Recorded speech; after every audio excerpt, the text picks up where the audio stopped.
अगर आपका लसानिया खाने का दिल कर रहा है और आपके पास शीट भी नहीं है और चीज़ भी बहुत कम है और ओवन भी नहीं है, तो कैसे आप लोग घर में आसानी से अपनी क्रेविंग्स को पूरा कर सकते हैं, आज की इस रेसिपी में बताऊंगी। जी हाँ, तो आज मैं आप लोगों के साथ शेयर करने वाली हूँ ब्रेड लसानिया की रेसिपी। इसमें हम बहुत कम चीज़ ऐड करेंगे और बहुत आसानी से बनाएंगे ब्रेड के साथ, और बहुत ज़्यादा क्रीमी भी होगा। टेस्ट में तो मैं क्या ही बोलूँ, जितनी तारीफ़ करूँ इसकी कम है। जब आप इसको ट्राई करेंगे तब आप लोगों को अंदाज़ा होगा, और ये विदाउट ओवन में आज आपको सिखा रही हूँ।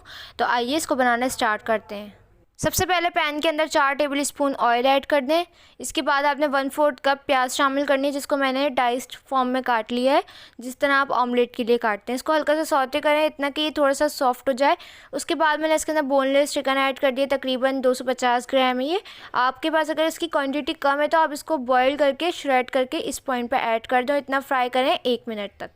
तो मैंने इसको इतना कुक किया है कि ये इसका कलर चेंज हो गया है बस। इसके बाद हम कुछ स्पाइसेस ऐड करेंगे, जैसे कि सॉल्ट है 2 से 3 चुटकी ऐड किया है, और यहाँ पे हमने काली मिर्चों का पाउडर ऐड किया है 1/2 टीस्पून। कुटी हुई लाल मिर्चें 1 टीस्पून ऐड कर रही हूँ, टेबल स्पून नहीं है ये। साथ ही हमने यहाँ पे कुछ ऑरिगेनो के लीव्स ऐड किए हैं, जो कि मेरे पास थोड़े पाउडर फॉर्म में है। यहाँ पे 2 tablespoon chilli sauce, 2 tablespoon soya sauce भी ऐड कर दें, और इसको अच्छी तरह से कुक कर लें। फ्लेम को मैंने थोड़ा हाई किया हुआ है। चिकन जो है वो अच्छी तरह से सॉफ्ट हो जानी चाहिए। आप इसको कवर भी कर सकते हैं 2 मिनट के लिए। तो जैसे ही मैंने 1 से 2 मिनट इसको फ्राई किया, अब आपने इसके अंदर ऐड कर देना है 1 कप शिमला मिर्च, जिसको मैंने बारीक चॉप कर लिया है। बहुत ज़्यादा बारीक भी नहीं करें कि इसका टेस्ट ही ना आए, थोड़ा मोटा रखिएगा। इसको भी उसी शेप में कट कर लिया था मैंने। तो इसको भी 1 मिनट तक फ्राई करेंगे। उसके बाद हम इसके अंदर ऐड करेंगे केचप, जो कि मैंने लिया है आधा कप। ये ऐड कर देंगे। अगर आपके पास केचप नहीं है तो आप जो है ना टमाटर को पीस के उसकी प्यूरी बना के 2 टमाटर की, और उसको आपने ऐड कर लेना है। तो इससे भी आपने फिर उसको आपको ज़्यादा कुक करना पड़ेगा। अगर आप केचप डालेंगे तो आपका काम बहुत ही आसान हो जाएगा, क्योंकि मैं बहुत सिंपल करके बना रही हूँ ये। इसके बाद मैंने इसके अंदर आधा कप पानी ऐड किया, क्योंकि चिकन जो है वो थोड़ी सॉफ्ट हो जाए, और जो ग्रेवी है ना मुझे थोड़ी सी चाहिए, क्योंकि ये जब ठंडा होगा तो थोड़ा सा ये ड्राई हो जाएगा। अब आपने पानी ऐड करने के बाद इसको हाई फ्लेम पे कुक करना है 1 से 2 मिनट। जैसे ही इसके अंदर बॉयल आने स्टार्ट हो जाए इस तरह से बबल, तो ये तैयार है। अब इसको साइड पे रख लेंगे। थी ना इजी पीसी सी।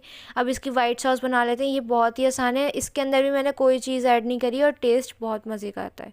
तो आपने पहले 1 टेबल स्पून बटर के साथ 1 टेबल स्पून ही ऑयल ऐड कर देना है, ताकि बटर जो है वो जले ना। अब 1 टेबल स्पून ही आपने इसके अंदर मैदा ऐड करना है। मैदे को अच्छी तरह से भूनना है। 1 टेबल स्पून से ज़्यादा ऐड मत कीजिएगा, वरना जितना भी दूध डालना कम पड़ जाएगा वो। तो मैं आपको इसीलिए बता रही हूँ, ताकि आपके ज़्यादा चीज़ें भी ना लगे और टेस्ट भी अच्छा है। तो आपने इसको 1 से 2 मिनट तो एटलीस्ट अच्छी तरह से भूनना है। अगर इसका टेस्ट कच्चा रह गया ना तो फिर अच्छा नहीं आएगा। जब मैदा अच्छी तरह से भुन जाए तो आपने इसके अंदर 1 कप दूध में से 1 घूंट दूध जो है वो पहले ऐड कर देना, और फ्लेम को बंद कर देना है इस पॉइंट पे, क्योंकि ये अगर आप इस पॉइंट पे जितना भी दूध डाल लेंगे वो कम पड़ जाएगा। तो मैं चाह रही हूँ कि आप लोगों की चीज़ें ज़्यादा ना लगें। जब आपने मैदे को अच्छी तरह से मिक्स कर लेना है तो आपने बाकी का बचा हुआ दूध ऐड करना है, उसको जल्दी जल्दी मिक्स करना है। इसके सारे लम्स जो है इस तरह से प्रेस करते करते ख़त्म हो जाएंगे। जैसे ही ख़त्म हो जाए तो आपने कुछ स्पाइसेस ऐड करने, जैसे कि salt 1/2 teaspoon, black pepper powder 1/2 teaspoon, कुटी हुई लाल मिर्चें 1/2 टीस्पून, थोड़ी सी ऐड की हैं जस्ट, और चिकन पाउडर मैंने ऐड किया है 1 टीस्पून। अगर आपके पास चिकन पाउडर नहीं है तो आप चिकन क्यूब भी ऐड कर सकते हैं, या दोनों में से कोई भी नहीं है तो स्किप कर दें। 2 से 3 चुटकी जो है वो ऑरिगेनो ऐड किया है, और अब आपने इसको फ्लेम को ऑन करके कुक करना है, इतना कि इसके अंदर बॉयल आ जाए 2 से 3, और आपने जो है ना मुस्तकिल चमचे चलाते जाना है ताकि इसके अंदर लम्स ना बने। बस आपने इसको फ़ौरन से अब बंद कर देना है, भले ही पतला हो गाढ़ा हो, आपने बस इसको अब बंद कर देना है। क्योंकि मैं इसको इसलिए पतला रख रही हूँ, अगर मैंने इसको गाढ़ा कर दिया ना, देखें इसकी कंसिस्टेंसी पहले देख लें, अगर मैंने इसको थिक कर दिया ना तो फिर हमारे जो लसानिया है ना वो बहुत ड्राई बनेगा। तो मैं इसको थोड़ा सा पतला रखूँगी, क्योंकि हम बेक करेंगे तो ये बिल्कुल ड्राई हो जाएगी। तो थोड़ी सी सॉस जो है वो पहले ऐड करेंगे, बिल्कुल थोड़ी सी।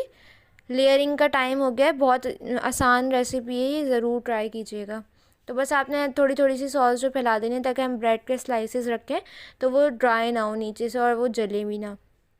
अब आपने 4 ब्रेड के स्लाइस रखने हैं। इसके मैंने जो साइड्स हैं वो निकाल दिए, उनके मैं ब्रेड क्रम्स बना के यूज़ कर लूँगी, उसको वेस्ट नहीं करना आपने। तो आपने ये 4 पीस लगाने के बाद जो हमने चिकन तैयार किया था जूसी सा, वो ऐड कर देना है। बहुत मज़े का बन के तैयार होता है। तो आपने इसको इतना लगाना है कि अच्छे से स्प्रेड हो जाए। उसके बाद हमने चेडर मोज़रेला चीज़ मेरे पास मिक्स करके मैंने इसके अंदर थोड़ी सी ऐड की है, ज़्यादा नहीं है, आपको भी नज़र आ रहा होगा। फिर मैंने वापस से सॉस ऐड की है थोड़ी थोड़ी, और फिर मैंने इसको फैला दिया अच्छी तरह से। ये देखें, इस तरह से आपने इसको स्प्रेड कर लेना है। उसके बाद मैं दोबारा से ब्रेड के स्लाइसेस जो हैं वो लगा दूँगी 4, बस 8 पीस इसके अंदर टोटल यूज़ होंगे। आप इसकी जगह लसान्या शीट्स जो हैं वो बॉयल की हुई वो भी लगा सकते हैं। तो यहाँ पे मैंने जो चिकन है वो अब सारा ऐड कर देना, बस 2 लेयर लगानी थी हमें, तो अब जो चिकन बचा है वो आपने सारा ऐड कर देना है। अच्छी तरह से इसको स्प्रेड आउट कर दें ताकि हर बाइट में जो है ना वो चिकन आए। आप इसके अंदर श्रेडेड चिकन भी यूज़ कर सकते हैं। तो आपने इसको अच्छी तरह से स्प्रेड करने के बाद सारी सॉस जो है वो अब आपने ऐड कर देनी है। ऊपर जो है ना थोड़ी सॉस ज़्यादा लगेगी, इसलिए मैंने नीचे थोड़ी कम कम लगाई है।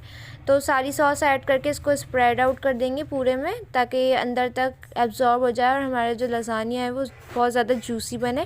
फिर इसके ऊपर से चीज़ आपने थोड़ी थोड़ी ऐड कर देनी है, बहुत ज़्यादा नहीं, बस थोड़ी सी चीज़ ऐड कर दें। चेडर है तो चेडर ऐड कर दें, मोज़रेला है तो वो ऐड कर सकते हैं, दोनों मिला के भी ऐड कर सकते हैं। अब हम इसके अंदर थोड़ा सा ऑरिगेनो जो है वो स्प्रिंकल कर देंगे, और आप जो है ना कुटी हुई मिर्चें ऐड करना चाहें तो कर लें, मैंने थोड़ी सी की थी, तो वो अच्छा फ्लेवर देती हैं। बस आपने इसको अब बेक कर लेना है ओवन के अंदर। अगर कर रहे हैं तो आपने सिर्फ 10 मिनट के लिए ऊपर वाली ग्रिल ऑन करके रखना है, क्योंकि हमें इसका कलर नहीं चाहिए और आपने फ़ौरन निकाल लेना है। लेकिन अगर आप पैन में करना चाह रहे हैं तो आप जो जिस तरह से हम केक करते हैं, पहले पैन को प्री हीट कर लें, उसके अंदर कोई भी प्लेट उल्टी करके रख दें, और उस प्लेट के ऊपर आपने ये डिश रख देना कवर करके। 5 मिनट के लिए आपने या 10 मिनट के लिए इसको मीडियम फ्लेम पे कुक करना है। जैसे चीज़ मेल्ट होगी और आपने इसको निकाल लेना है। हमें इसको बहुत ज़्यादा कुक नहीं करना होता, क्योंकि ब्रेड जो है वो पहले से ही बेक होती है। लसान्या शीट का इस्तेमाल भी नहीं करा, तो इसलिए हमें बहुत ज़्यादा कुक नहीं करना होता।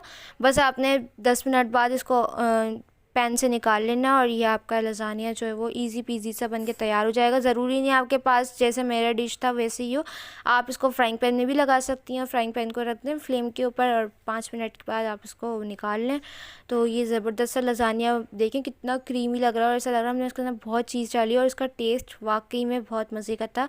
बनाना एक दफ़ा बनता है, ज़रूर ट्राई कीजिएगा, मुझे फ़ीडबैक दिएगा। फ़ीडबैक देने के लिए इंस्टाग्राम पे फॉलो कर सकते हैं, उसका लिंक आपको डिस्क्रिप्शन में मिल जाएगा, वहाँ पे आप लोग मुझे पिक्चर शेयर कर सकते हैं। इंशाल्लाह मिलूँगी नेक्स्ट रेसिपी के साथ, तब तक के लिए मुझे और मेरी फैमिली को दुआ में याद रखिएगा। अल्लाह हाफ़िज़।